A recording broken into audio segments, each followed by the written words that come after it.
What's up, YouTube? It's your boy Dermy Wormy. I'm coming at you with a new set of videos for today because it's a new day and I gotta get out new videos. And today we're gonna be starting with a CBR article, actually a decent CBR article from I don't know who it's from, Andrew Joseph. I don't know who you are. Probably said your name wrong. Andre, I mean. But it's Tarantino slams MCU's actors. Says Marvel's characters are the film's only stars. And in reading this article, he's right. 100%. Nobody goes to these movies anymore to go see, well, I mean, besides maybe some of the Thor people, but nobody goes to see Benedict Cumberbatch as Doctor Strange. No, they're going to see Doctor Strange. Nobody's going to see Spider-Man because Tom Holland's Spider-Man. No, they're going to see Spider-Man. Spider-Man's the star, not Tom Holland. And it's an interesting issue that is plaguing Hollywood and film creators like Quentin Tarantino, like Martin Scorsese. This is an interesting era where the movie star is basically dead. The character is what is more important. Now, with that being said, I prefer character-driven stories, and I think I think Quentin Tarantino does great character-driven stories, but also thought-provoking stories at the same time, whereas modern MCU films really don't do that. Let's be fair, they don't. When have you last gone to an MCU film and sat there like, man, the themes of this movie, man, they really moved me. No, you don't do that. Now, if you sit down and watch a Tarantino film, you can have interesting themes that make you question stuff, make you really think and get down dirty to what this art form really projects. You don't get that here with modern MCU. Now, DCEU, with the news coming from there, you might get something. Still have to wait for that Bible to come out in a couple months. But once that Bible comes out, we can start projecting on where's the DCU going. Until then, we have the MCU. And who's excited for more MCU? Anyways, Quentin Tarantino believes the MCU characters are bigger than the actors playing them. Captain America is the star, or Thor is the star. And yes, let's be real, yes. Well, except for Chris Hemsworth. Chris Hemsworth is still a star. People go to see Chris Hemsworth. But on the other, vice versa, when you get to Chris Evans, there's so many Chris's. When you get to Evans, the only other role that he's done in history that I can think of off the top of my head is, who was the other actor? Buzz Lightyear. That was the other one that he did. He hasn't done anything else since then. But he only is really known as Captain America now. So let's get into this article. Legendary filmmaker Quentin Tarantino said Marvel's characters are the film's only star. Well, that's 3 times I've said that.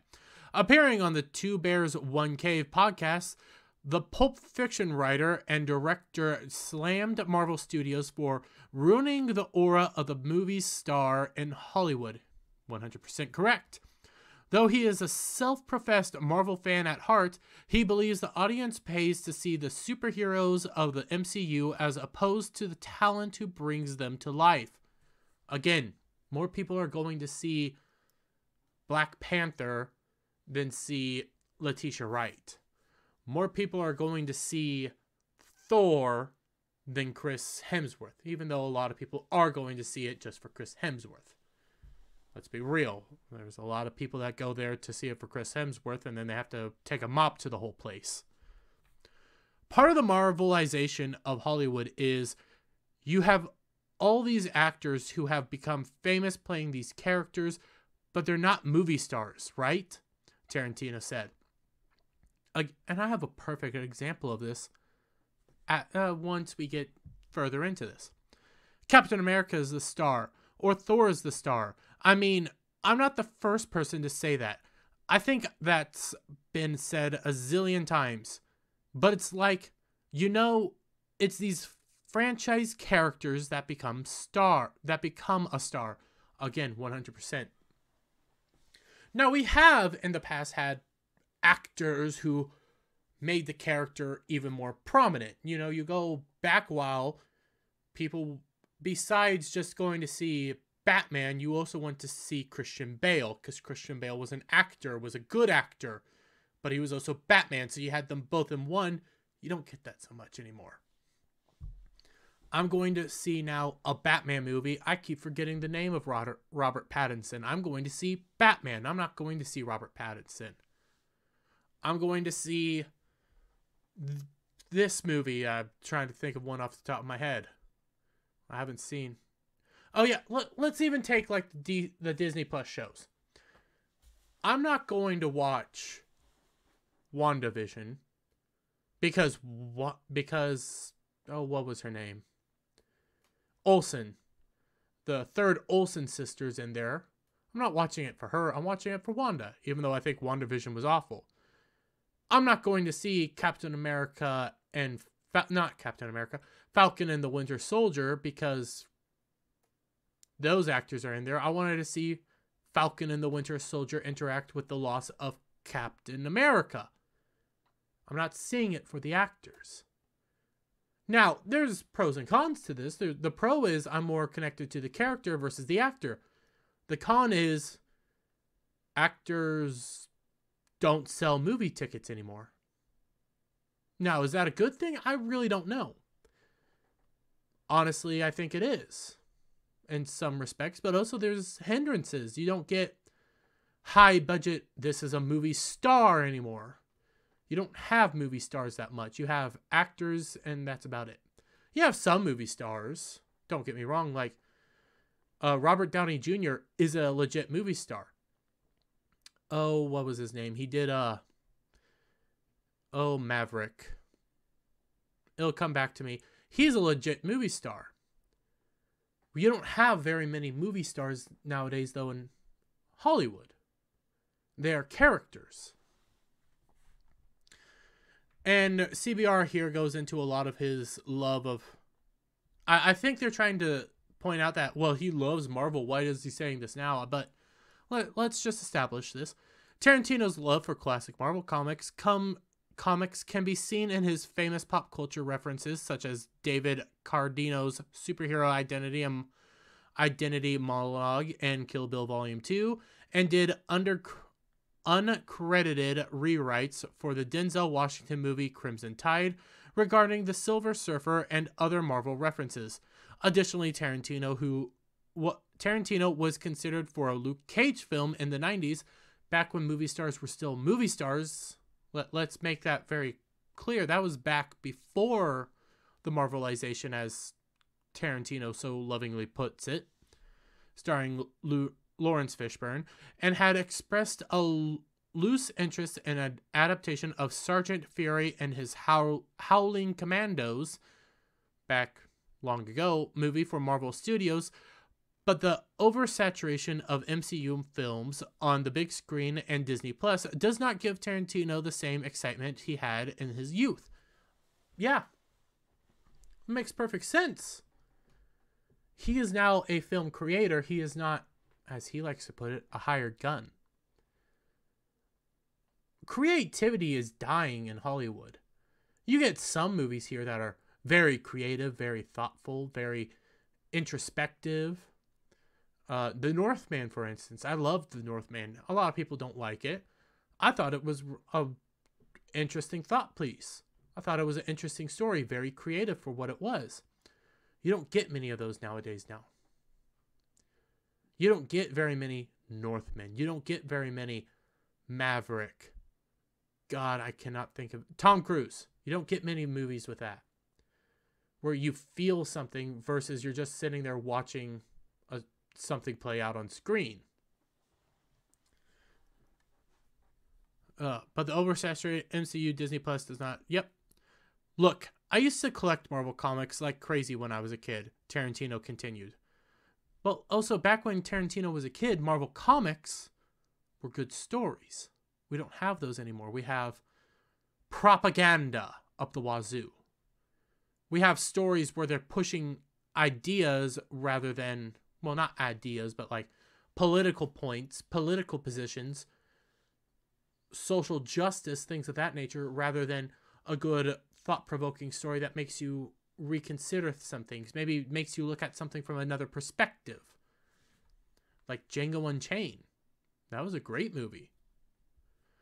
There's an aspect that if these movies were coming out when I was in my 20s, I would be totally effing happy and totally love them. I mean, they wouldn't be the only movies being made. They would be those movies amongst other movies. But you know, I'm almost 60. So yeah, no, I'm not quite as excited about them. And that's the key point, what he's pointing out here. The Marvel movies are Marvel and DC movies are basically all that's driving the box office nowadays.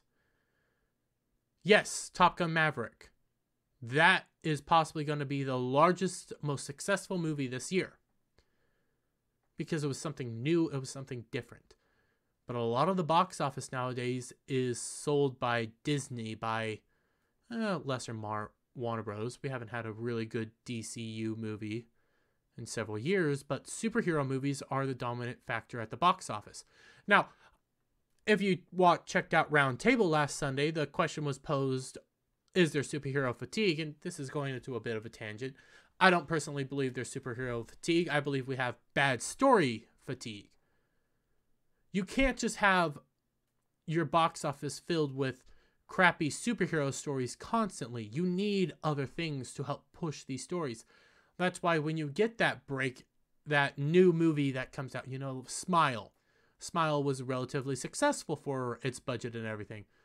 When you get those movies, people go and see them in droves. Now, Smile didn't make that big of money. It wasn't marketed that well.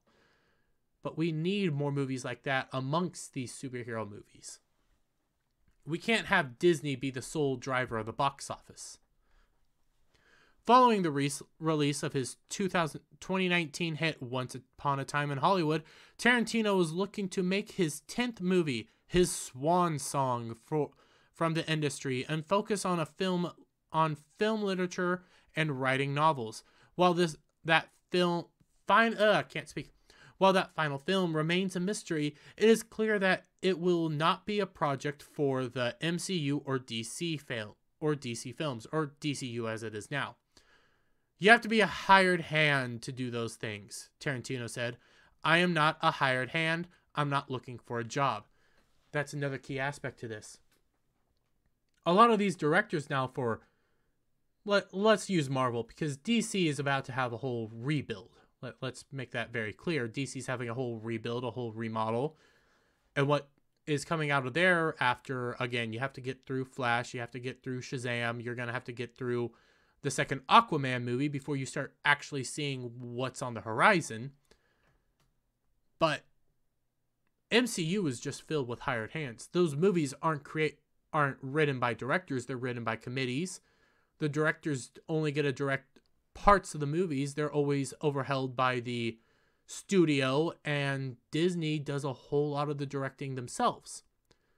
So you can come out, let's say Tarantino did direct an MCU movie. He's not directing the movie. You get back to like Doctor Strange Multiverse of Madness. You get I just had the director's name. Somebody will put it in chat. One of the big criticisms there is he wasn't allowed to direct the way he directs. You take a look at the first two Spider-Man movies. Those were really good. Then you get Spider-Man 3 where the studio stepped in. It was really shit. The same thing happened with Multiverse of Madness. Now, would it actually be the same? I don't know. There's rumors that there is a version of that movie where Disney didn't touch anything, but that remains to be seen. A lot of these directors now, though, are cast. They're not hired. They're not set to do their own vision. They're set to do Disney's vision, Marvel's vision, what they already have preordained. So what Tarantino's saying here is very accurate to the realities of modern day Hollywood. We don't have very many directors, writers, movie stars. We have a handful, if any. But with that note, and on top of that, and I almost ended there, but I forgot about this part. Because of Tarantino saying this, though, you get a wonderful point, a wonderful individual who is not a movie star.